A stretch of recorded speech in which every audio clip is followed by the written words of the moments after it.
28e dimanche du temps ordinaire de l'année C. Proclamation du Saint-Évangile de notre Seigneur Jésus-Christ, selon saint Luc, chapitre 17e, du verset 11 à 19. En ce temps-là, Jésus, marchant vers Jérusalem, traversait la région située entre la Samarie et la Galilée. Comme il entrait dans un village, 10 lépreux vinrent à sa rencontre. Ils s'arrêtèrent à distance et lui crièrent: « Jésus, Maître, prends pitié de nous. » À cette vue, Jésus leur dit: « Allez vous montrer aux prêtres. » En cours de route, ils furent purifiés. L'un d'eux, voyant qu'il était guéri, revint sur ses pas en glorifiant Dieu à pleine voix. Il se jeta face contre terre aux pieds de Jésus en lui rendant grâce. Or, c'était un Samaritain. Alors Jésus prit la parole en disant: « Tous les 10 n'ont-ils pas été purifiés? Les 9 autres, où sont-ils? » Il ne s'est trouvé parmi eux que cet étranger pour revenir sur ses pas et rendre gloire à Dieu. Jésus lui dit: « Relève-toi, va, ta foi t'a sauvé. » Notre approche de l'Évangile se veut prioritairement contemplative. Nous voulons faire de la lectio divina, c'est-à-dire de la philokalie. La philokalie, c'est exactement ce que révèle le psaume 26 en disant: « J'ai demandé une chose au Seigneur, la seule que je cherche, habiter la maison du Seigneur tous les jours de ma vie pour admirer le Seigneur dans sa beauté, la philokalie, admirer le Seigneur dans sa beauté et prendre soin de son temple. » Prendre soin du temple de Dieu, c'est prendre soin de notre corps. Notre corps n'est-il pas le temple de l'Esprit Saint, nous dit Saint Paul? Prendre soin du temple de Dieu, grâce à la philokalie, à la lectio divina, c'est prendre soin de nos cœurs, car nous sommes le tabernacle de Dieu. Notre cœur est le tabernacle de Dieu. Saint Augustin disait avec raison: « Tu nous as fait pour toi, Seigneur, et notre cœur est sans repos tant qu'il demeure loin de toi, tant qu'il ne découvre, tant qu'il n'a pas découvert que c'est là ton habitation, ton lieu d'habitation, notre cœur. » Prendre soin du temple de Dieu, c'est prendre soin de Marie. Femme, voici ton fils. Car Marie, tabernacle des tabernacles de Dieu. Prendre soin du temple, c'est prendre soin de Jésus dans l'Eucharistie, lui consacrer beaucoup de temps dans l'adoration du très saint sacrement, comme le paysan du Saint-Curé d'Ars qui venait là tous les jours s'asseoir devant le tabernacle sans rien dire pendant au moins 1 heure. Prendre soin du temple de Dieu, c'est aussi confier l'Eucharistie, peut-être aux familles. C'est dommage qu'on ferme des églises. On devrait les confier aux familles catholiques pour qu'elles adorent Jésus présent. Il est là pour ça. Qu'on confie les tabernacles aux familles pour qu'elles adorent celui qui est présent là pour nous. La lecture contemplative de l'Évangile est très exigeante. Pourquoi? Parce qu'elle présuppose une distinction ô combien capitale. Pour bien faire la lecture divina, pour une bonne lecture contemplative de l'Évangile, il faut distinguer l'ordre de l'exercice et l'ordre de la finalité. Dans l'ordre de l'exercice, nous recevons toute parole de Dieu comme une parole qui peut nous convertir, nous améliorer, nous aider à connaître Dieu, nous transformer, nous humaniser, nous urbaniser et même nous diviniser. Et dans l'évangile d'aujourd'hui, la parole que nous recevons de Dieu du point de vue de l'ordre de l'exercice, c'est apprendre à être reconnaissant. Jésus dit: « N'ont-ils pas été guéris tous les 10 ? Et il n'y a eu que 7 étrangers pour revenir sur ses pas et rendre grâce à Dieu. Être reconnaissant vis-à-vis de Dieu. Car il nous a tout donné. Il nous a tout donné. En nous donnant son Fils, il nous a tout donné. Et il n'y a que cet étranger, car l'étranger est celui qui sait qu'il ne mérite pas. Dieu nous a créés, Dieu nous a donné sa grâce, la gratuité, et nous ne sommes pas reconnaissants. Nous ne sommes pas reconnaissants. Les deux grandes ingratitudes de l'homme vis-à-vis de Dieu, c'est l'athéisme et le fidéisme. Ce sont les deux grandes ingratitudes qui nous guettent tous.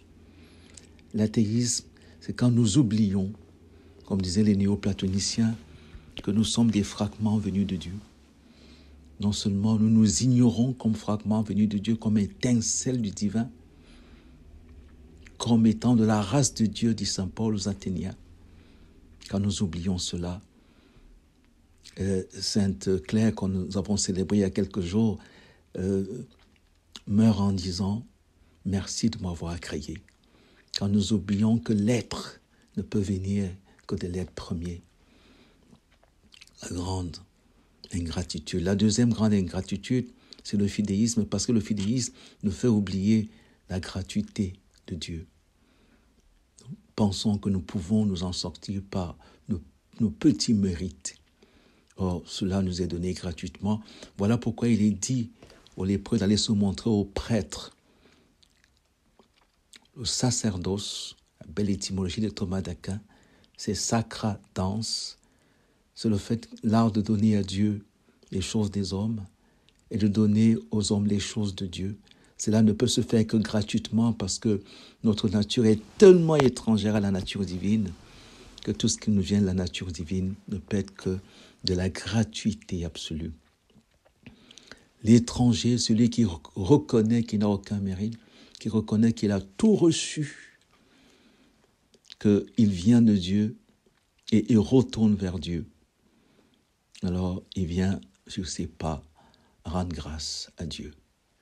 Et il est purifié, il vit dans la vérité, comme disait Sainte Jeanne d'Arc, Dieu premier servi, l'alpha et l'oméga.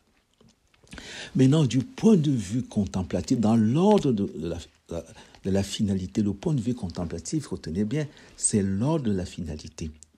Contempler Dieu en tant que Dieu et voir que toute parole de Dieu, c'est pour m'ouvrir les trésors de lumière, de vérité, de vie qu'il y a en Dieu en tant que Dieu et me faire participer, comme dit Saint Pierre, à la nature divine. Vous voyez, du point de vue de l'exercice, nous retournons vers Dieu pour être reconnaissants par rapport à ce qu'il fait pour nous et nous essayons de lui dire merci, de nous conformer, de correspondre à la gratuité de Dieu. Mais du point de vue contemplatif, nous accueillons ce qui se passe. L'Évangile nous révèle ce qui se passe en Dieu. Du point de vue de l'exercice, ce sont les préambula fidei. C'est le révélable. Du point de vue contemplatif, c'est le secret de Dieu lui-même. Ce qui se passe en Dieu. Ce qui se passe dans la très sainte Trinité. Voilà ce que Dieu nous révèle dans cet évangile. Alors, lisons. En ce temps-là, Jésus, marchant vers Jérusalem, traversait la région située entre la Samarie et la Galilée. Et c'est très beau. Jérusalem, ville sainte. Jérusalem, le lieu où Dieu habite avec les hommes, la demeure de Dieu avec les hommes. Jérusalem, d'en haut, notre mère, car en elle tout homme est né. Jésus va vers Jérusalem, donc il va vers notre patrie, vers notre destinée, le lieu, le point d'aboutissement, le sommet de tout.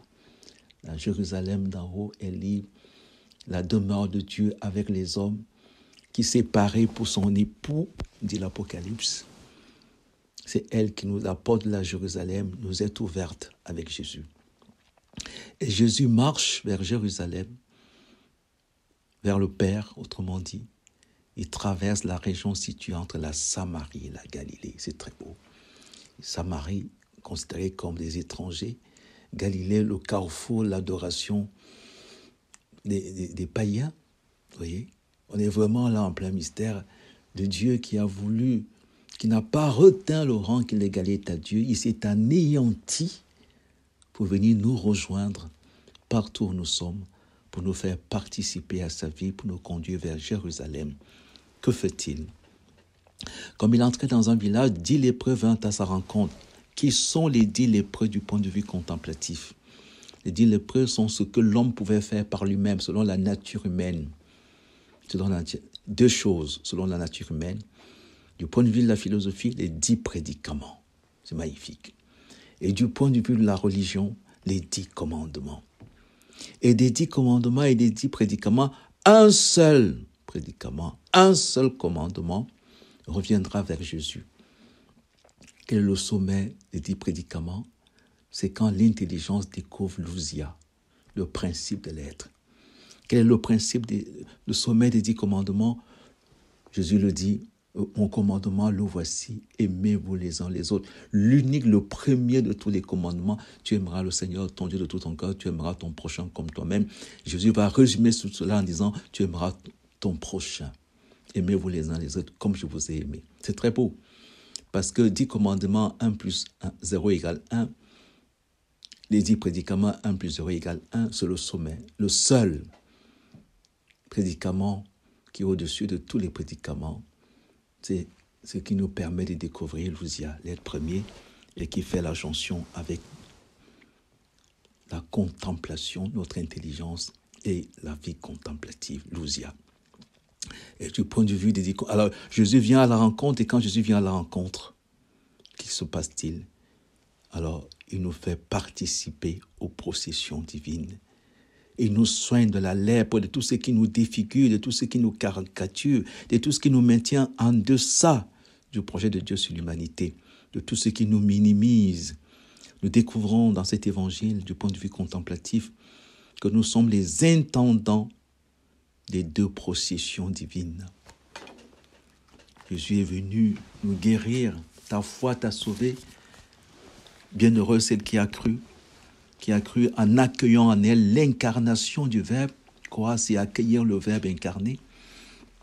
Et accueillir le Verbe incarné, c'est le mystère de l'Annonciation qui s'achève dans la visitation, le Verbe incarné en elle.